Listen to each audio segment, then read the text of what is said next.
America में 5 नवंबर को राष्ट्रपति चुनाव होना है। अमेरिका में हमेशा दो लोगों के बीच ही सीधा चुनाव होता रहा है। डेमोक्रेट्स और रिपब्लिकन पार्टी के बीच होने वाले मुकाबले में कभी डेमोक्रेट्स भारी दिखाई देते हैं तो कभी रिपब्लिकन। इस बार के चुनाव में शुरुआत में तो रिपब्लिकन उम्मीदवार डोनाल्ड ट्रंप भारी पड़ते दिखाई दे रहे थे, लेकिन ट्रंप तभी तक मजबूत दिखाई दिए जब तक कि उनका मुकाबला डेमोक्रेट्स उम्मीदवार जो बाइडेन से माना जा रहा था। लेकिन बाइडेन ने स्वास्थ्य कारणों के चलते चुनाव लड़ने से इनकार कर दिया। वैसे बाइडेन ने यह फैसला दबाव में लिया था, लेकिन यह फैसला डेमोक्रेट्स के लिए फायदेमंद बनता दिखाई दे रहा है, क्योंकि बाइडेन के चुनाव से हटने और उनकी जगह कमला हैरिस, जो इस समय अमेरिका के उपराष्ट्रपति हैं, उनके डेमोक्रेट्स पार्टी से राष्ट्रपति उम्मीदवार बनने के बाद से अमेरिका में पूरा राजनीतिक समीकरण बदल गया। पहले जहां ट्रंप आसानी से चुनाव जीतते हुए दिखाई दे रहे थे, अब वो हारते हुए दिखाई दे रहे हैं। हाल ही में आए एक सर्वे में भी ये साफ हो गया है कि अमेरिका को पहली महिला राष्ट्रपति मिलने वाली है। कमला हैरिस की जीत तय दिखाई दे रही है और इसी के चलते अब डोनाल्ड ट्रंप दबाव में दिखाई देने लगे हैं और उन्हें कमला हैरिस के प्रस्ताव को भी स्वीकार करना पड़ा है। तो कैसे चुनाव में हारते हुए दिखाई दे रहे हैं डोनाल्ड ट्रंप, देखिए ये रिपोर्ट। अमेरिका के चुनावों को लेकर नया सर्वे सामने आया है और उसमें साफ हो गया है कि डोनाल्ड ट्रंप चुनाव हार रहे हैं। वो लगातार पिछड़ते दिखाई दे रहे हैं। एक महीने पहले जब उनका मुकाबला जो बाइडेन से माना जा रहा था, तब जो सर्वे सामने आए थे उसमें ट्रंप को बाइडेन पर 6 अंकों की लीड बताई जा रही थी और ये भी संकेत मिलते दिखाई दे रहे थे कि कई डेमोक्रेट समर्थक ट्रंप को वोट कर सकते हैं, ट्रंप बड़ी जीत हासिल कर सकते हैं। लेकिन बाइडेन की जगह जब से कमला हैरिस डेमोक्रेट उम्मीदवार बनी है, तभी से हवा बदल गई। एक सप्ताह पहले जो सर्वे सामने आया था उसमें ट्रंप और कमला हैरिस के बीच कांटे की टक्कर में ट्रंप को 2 अंकों की बढ़त बताई गई थी। इसके बाद जो सर्वे आया उसमें दोनों के बीच मुकाबला बराबरी का बताया गया। अमेरिका की 7 स्विंग स्टेट में से 5 में कमला हैरिस को बढ़त बताई गई, जबकि एक महीने पहले इन सातों के सातों स्टेट में ट्रंप लीड लेते हुए दिखाई दे रहे थे और अब जो नया सर्वे सामने आया है उसमें तो कमला हैरिस और भी ज्यादा मजबूत होती दिखाई दे रही है। नए चुनावी सर्वेक्षण में कमला हैरिस ट्रंप से 5 अंक से आगे हो गई है, यानी अब ये चुनाव एक तरफा होता हुआ दिखाई दे रहा है। आपको बता दें कि कमला हैरिस ने 21 जुलाई को राष्ट्रपति पद के लिए अपनी दावेदारी पेश की थी। इसके बाद 3 अगस्त को उनके नाम पर डेमोक्रेट डेलीगेट्स ने मोहर लगाई और 10 दिन में ही कमला हैरिस ट्रंप पर भारी पड़ गई हैं। राइटर्स और इप्सोस सर्वेक्षण में कमला हैरिस को आगे बताया जा रहा है। जो पोल सामने आया है उसमें डोनाल्ड ट्रंप को 37% वोट मिलते दिखाई दे रहे हैं, तो कमला हैरिस को 42% वोट मिल रहे हैं। रिपोर्ट के मुताबिक डोनाल्ड ट्रंप को 37% वोट मिल रहे हैं, तो वहीं कमला हैरिस 42% वोट हासिल कर रही हैं। यानी कमला हैरिस के पास 5 अंकों की बढ़त हो चुकी है और ये सब बदलाव सिर्फ कमला हैरिस के 10 दिन के प्रचार का नतीजा बताया जा रहा है। दावा तो यहां तक किया जा रहा है कि जिस तरह से हैरिस का प्रचार अभियान चल रहा है, उससे जल्दी ही ये बढ़त 10 अंकों की हो सकती है। अमेरिका के नए चुनावी सर्वेक्षण के नतीजे ट्रंप समर्थकों के लिए बड़ा झटका देने वाले हैं। दरअसल पिछले कुछ दिनों में डोनाल्ड ट्रंप ने जो बयान दिए हैं वो उन पर ही भारी पड़ते दिखाई दे रहे हैं।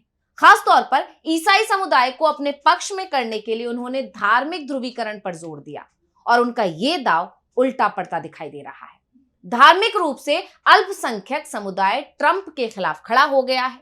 अमेरिका में 78% आबादी ईसाई समुदाय की है, तो 22% के करीब दूसरे धर्म को मानने वाले लोग रहते हैं। ऐसे में ट्रंप के बयान के चलते वो लगातार कमजोर पड़ते दिखाई दे रहे हैं। कमला हैरिस को लेकर भी ट्रंप टिप्पणी कर चुके हैं, जिस कारण से अश्वेतों में भी ट्रंप को लेकर अब गुस्सा बढ़ता दिख रहा है। अमेरिका की आबादी में 65% जनसंख्या श्वेत और 35% अश्वेतों की है। यानी अमेरिका की आबादी में श्वेत और अश्वेत में से अगर बात की जाए तो श्वेत 65% हैं और अश्वेत 35% हैं। डोनाल्ड ट्रंप के बयानों के चलते अब रिपब्लिकन पार्टी के अंदर भी हलचल मची हुई है, तो वहीं कमला हैरिस के दबाव में ट्रंप अब दिखाई देने लगे हैं। दरअसल ट्रंप दावा कर रहे थे कि जो बाइडेन के साथ हुई पहली प्रेसिडेंशियल डिबेट में तय हुआ था कि 10 सितंबर को दूसरी डिबेट फॉक्स न्यूज पर होगी। बाइडेन के हटने के बाद जब कमला हैरिस ने ट्रंप को प्रेसिडेंशियल डिबेट की चुनौती दी तो ट्रंप ने इसे फॉक्स न्यूज पर 4 सितंबर को कराने की बात कह डाली। लेकिन कमला हैरिस की तरफ से कहा गया है कि तारीख तो वो ही रहेगी जो पहले तय हुई थी, लेकिन डिबेट फॉक्स न्यूज की जगह अब एबीसी न्यूज पर होगी। ट्रंप शुरुआत में तैयार नहीं दिख रहे थे, लेकिन जब उनके लगातार पिछड़ने की खबरें आना शुरू हुई तो ट्रंप को मजबूरी में कमला हैरिस की चुनौती को स्वीकार करना पड़ा।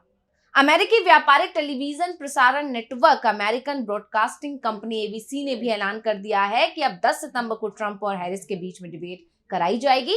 इसके कुछ ही देर बाद ट्रंप भी मीडिया के सामने आए और कहा कि उन्होंने 3 टेलीविजन नेटवर्क के समक्ष राष्ट्रपति पद के चुनाव की प्रक्रिया के तहत 3 बहसों का प्रस्ताव रखा है।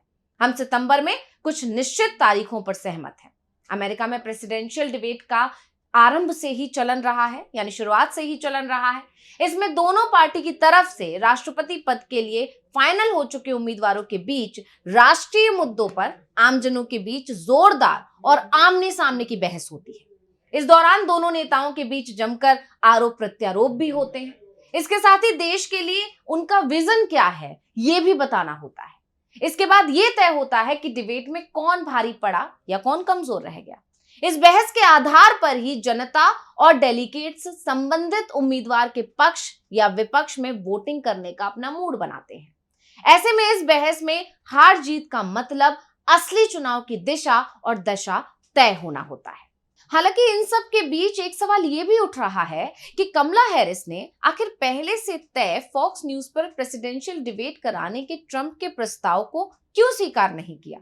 तो इसके पीछे सबसे बड़ा कारण है कि अमेरिका में कुछ मीडिया हाउस पार्टियों के समर्थक माने जाते हैं। अमेरिकी चुनाव में फॉक्स न्यूज रिपब्लिकन पार्टी का समर्थक चैनल माना जाता है और हर बार की तरह इस बार के चुनाव में भी फॉक्स न्यूज पर डोनाल्ड ट्रंप से जुड़ी खबरें और वीडियो को लेकर लगातार कार्यक्रम चलाए जा रहे हैं। प्रेसिडेंशियल डिबेट में एंकर की सबसे बड़ी भूमिका होती है, क्योंकि किस मुद्दे पर किस उम्मीदवार से उसे क्या क्रॉस क्वेश्चन करना है इसका सबसे ज्यादा असर जनता पर पड़ता है। और हैरिस को इस बात का एहसास था कि अगर फॉक्स न्यूज पर पहली प्रेसिडेंशियल डिबेट होती है तो वो शायद ट्रंप को हरा नहीं पाएंगी, और अगर वो पहली ही डिबेट में हार जाती हैं तो इसका पूरे चुनाव पर असर पड़ेगा। इसीलिए उन्होंने एबीसी न्यूज का नाम ट्रंप के सामने रखा, जिसे कुछ हद तक निष्पक्ष समझा जाता है, और ट्रंप को भी इसी के चलते हैरिस के प्रस्ताव को स्वीकार करना पड़ा। तो ये साफ दिखाई दे रहा है कि डोनाल्ड ट्रंप इस समय जबरदस्त दबाव में है और इस दबाव के चलते ही वो बेहद आक्रामक बयानबाजी कर रहे हैं। लेकिन ये बयानबाजी भी ट्रंप पर ही भारी पड़ती दिखाई दे रही है। वैसे एक बात और कि अमेरिकी एजेंसियों के जो सर्वे होते हैं वो भारतीय सर्वे एजेंसियों की तुलना में ज्यादा सटीक होते हैं। आमतौर पर जो परिणाम सर्वे में दिखाई देते हैं वैसे ही चुनाव परिणाम सामने आते हैं। ऐसे में यह भी कहा जा रहा है कि अगर सर्वे रिपोर्ट सही होती है तो कमला हैरिस, जो कि भारतीय मूल की हैं, अमेरिका की पहली महिला राष्ट्रपति बन सकते हैं। आज तक अमेरिका में कोई भी महिला राष्ट्रपति का पद हासिल नहीं कर पाई है। इसके साथ ही वो अमेरिका की दूसरी अश्वेत राष्ट्रपति भी होंगी। अब तक सिर्फ बराक ओबामा ही अमेरिका में राष्ट्रपति पद का चुनाव जीत पाए हैं, यानी अमेरिका एक बड़ा इतिहास बनाने की तरफ बढ़ता दिखाई दे रहा है। कमला हैरिस के राष्ट्रपति बनने की संभावनाएं अब दिखाई देने लगी हैं। तो ये रिपोर्ट आपको कैसी लगी हमें कमेंट करके जरूर बताइए। ऐसी ही और स्पेशल रिपोर्ट के लिए देखते रहिए डीवी लाइव और मुझे दीजिए इजाजत। नमस्कार।